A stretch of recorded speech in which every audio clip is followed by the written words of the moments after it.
بسم اللہ الرحمن الرحیم۔ السلام علیکم۔ اشفاق احمد صاحب کہتے ہیں، جب میں ایک ہفتے کی چھٹی پر لاہور آیا تو مجھے اپنے استاد کے 2 خط ایک ساتھ ملے۔ یہ انہوں نے لاہور کے پتے پر لکھے تھے اور میری غیر موجودگی میں آئے تھے۔ ایک میں تفصیل کے ساتھ تخت پور کے حالات درج تھے اور بڑا لمبا خط تھا۔ لکھا تھا، رجنی کے ہاں بیٹا پیدا ہوا ہے اور وہ اپنے شوہر سے لڑ کر تخت پور آ گئی ہے۔ کچھ لوگوں کا خیال ہے کہ اس کے سسرال والوں نے خود اسے گھر سے نکال کر واپس میکے بھیج دیا ہے، لیکن اصل بات کسی کو بھی معلوم نہیں سوائے میرے۔ میں رجنی سے ملا نہیں اور نہ ہی میں نے اس کو کہیں دیکھا ہے، نہ ہی مجھے کسی نے اس کا کوئی پیغام دیا ہے، لیکن مجھے معلوم ہے کہ وہ بہت دکھی ہے اور ہر وقت روتی رہتی ہے۔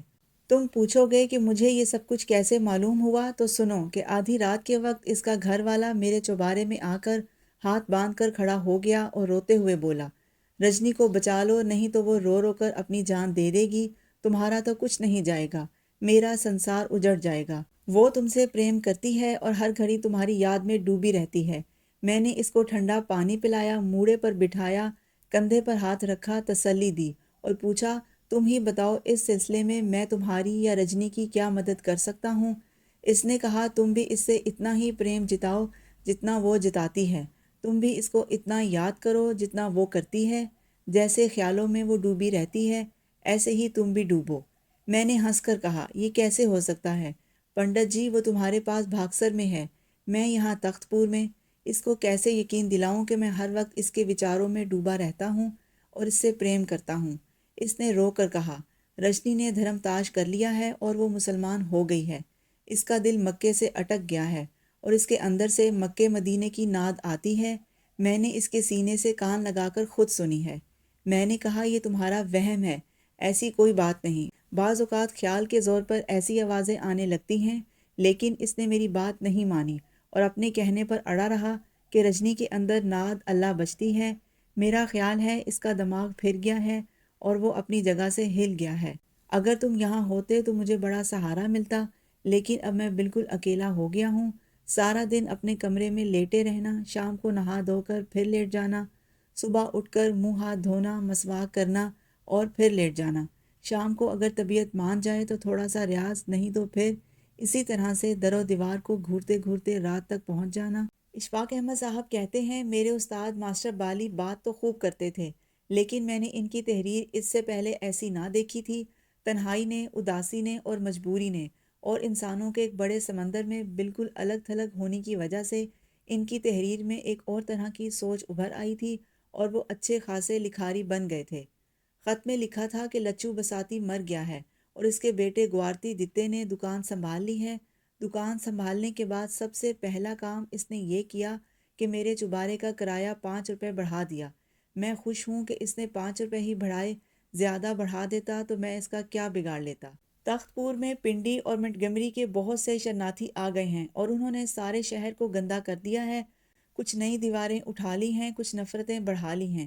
اب یہاں وہ پہلی والی بات نہیں رہی۔ کرمو بنیے کے بیٹے نے اپنے باپ کے ہاتھوں تنگ آ کر پستول سے خودکشی کر لی۔ بنیے کا بیٹا تھا، ساری عمر پستول کی شکل تک نہ دیکھی، چلانے کا ڈھنگ معلوم نہ تھا، نشانہ چوک گیا، خود بھی گرا اور پستول بھی ہاتھ سے چھوٹ کر پرے جا پڑا۔ تھانے والوں نے گرفتار کر لیا۔ اقدام خودکشی کا پرچہ تو نہیں ہوا، البتہ بنا لائسنس کے پستول رکھنے کا مقدمہ بن گیا۔ اب 6 مہینے قید و مشقت کی سزا ہو گئی ہے۔ وہ خوش ہے کہ کرمو کے ظلم و ستم سے نجات ملی، خواہ 6 مہینے کے لیے۔ خط کے آخر میں اس حسد کا اظہار بھی تھا کہ رجنی کا بچہ دیکھنے کو بڑا دل چاہتا ہے، پتہ نہیں کیسا ہے، شکل و صورت کیسی ہے اور کس پر گیا ہے۔ ان کے اس طویل خط کو پڑھ کر طبیعت بشاش ہو گئی، دل ان کی زیارت کو مچلنے لگا۔ پتہ نہیں اب ان کی شکل و صورت کیسی ہوگی اور کس طرح کی دکھائی دیتی ہوگی۔ دوسرا خط کھولا، اس پر 10 دن بعد کی تاریخ تھی۔ لکھا تھا، گور پر بدھ کے روز کڑا پہن کر واہ گرو کا خالصہ بن گیا ہوں۔ نام میں کوئی خاص تبدیلی نہیں ہوئی۔ آئندہ خط اس پتے پر لکھنا، ماسٹر بھائی اقبال سنگھ کلارن نواز، چوبارہ لچو بساتی، چوک بازار، تخت پور۔ اس مختصر سی عبارت کو پڑھ کر مجھے ایک چکر سا آ گیا اور میں قریبی چارپائی پر بیٹھ گیا۔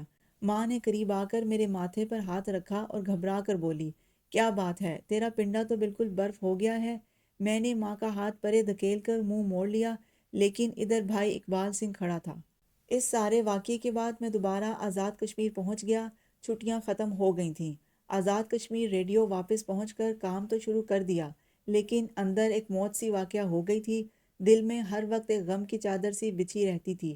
خیالات آتے اور پرسہ دے کر چلے جاتے۔ کبھی کبھی کوئی پرانا بزرگ سفید ریش خیال آتا تو اس کے گلے لگ کر رونے لگتا۔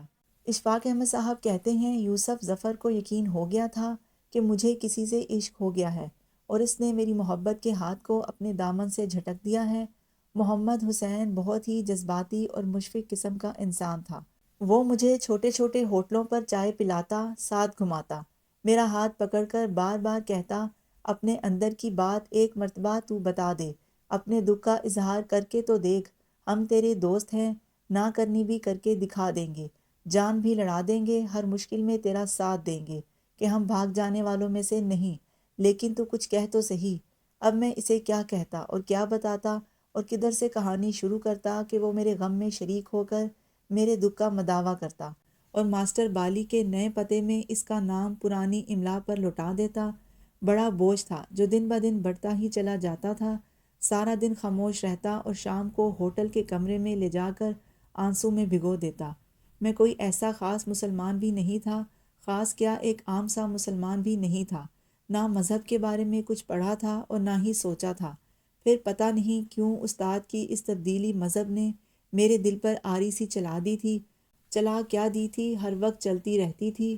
بار بار میں دو حصوں میں تقسیم ہو جاتا اور بار بار رک کر پیچھے کی طرف منہ کر کے کھڑا ہو جاتا، جب تک میرا دوسرا حصہ آدھا کٹا ہوا وجود آگے بڑھ کر میرے بقیے سے واضح نہ ہو جاتا۔ میں اسی طرح کھڑا رہتا۔ یہ میری مجبوری تھی، اس آدھے حصے کو پیچھے چھوڑ کر آگے کیسے بڑھ سکتا تھا۔ سائیں بابا سنگل شاہ محمد الیاس جنجوعہ اب بھی انسان کو اور انسانی رشتوں کو گالیاں دیے جاتا تھا۔ جب تھک کر نڈال ہو جاتا تو منہ اوپر اٹھا کر خدا کو تانے مینے دینے لگتا کہ اچھی کری ہمارے ساتھ، یاری بھی لگائی اور پاس بھی نہیں آئے، پاس بھی نہیں آئے اور کوئی پیغام بھی نہیں بھیجا، پیغام بھی نہیں بھیجا اور اپنی ہونی بھی نہیں سنائی۔ بولی نہیں سنانی تھی تو کوئی رمز ہی بتا دیتے، رمز بتانی مشکل تھی تو جلوہ ہی دکھا دیتے۔ جلوے میں بے ہوشی کا ڈر تھا تو کوئی روپ بنا کر جھانجھر پہن کے جھومر ڈال کر ہی آ جاتے۔ اتنی عورتیں روز یہاں سے گزرتی ہیں، پیدل چلتی، لاریوں میں، موٹروں پر، کسی ایک میں اتر کر آ جاتے، ہمیں درشن ہو جاتے، مورتی کو سواد آ جاتا، وہ چل پڑتی، ہم دیکھتے رہتے، ہم بیٹھے بھلے وہ چلتی بھلی۔ اشفاق احمد صاحب کہتے ہیں جس روز میں نے اپنے دل کا درد سنگل شاہ کو سنانے کا تہیہ کیا، اس نے میرا چہرہ بھام کر اپنی رام کہانی شروع کر دی کہ ایم اے او کالج امرتسر میں 2 سال برباد کرنے کے بعد ایف اے کا امتحان دیے بغیر ہی واپس گاؤں آ گیا۔ میری تیاری اچھی تھی، پچھلے امتحانوں میں نمبر بھی ٹھیک ٹھاک لیے تھے۔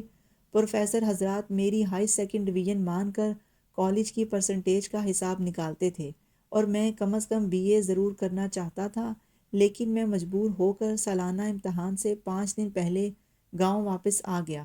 دراصل میرے دل پر جلوے اترنے لگے تھے اور میرے اندر اتنی روشنی ہو جاتی تھی کہ باہر کے لوگ میرے رگ و ریشے، ناڑیاں اور ہڈیاں دیکھ سکتے تھے۔ جب کبھی کوئی جلوہ اترتا تھا میں گھبرا کر کلاس روم یا ہاسٹل کے کمرے سے باہر نکل آتا اور بغلوں میں ہاتھ دبا کر تیزی سے بھاگنے لگتا۔ اس تیزی سے بھاگنے کی بنا پر ارد گرد کے لوگ میرے وجود کے درشن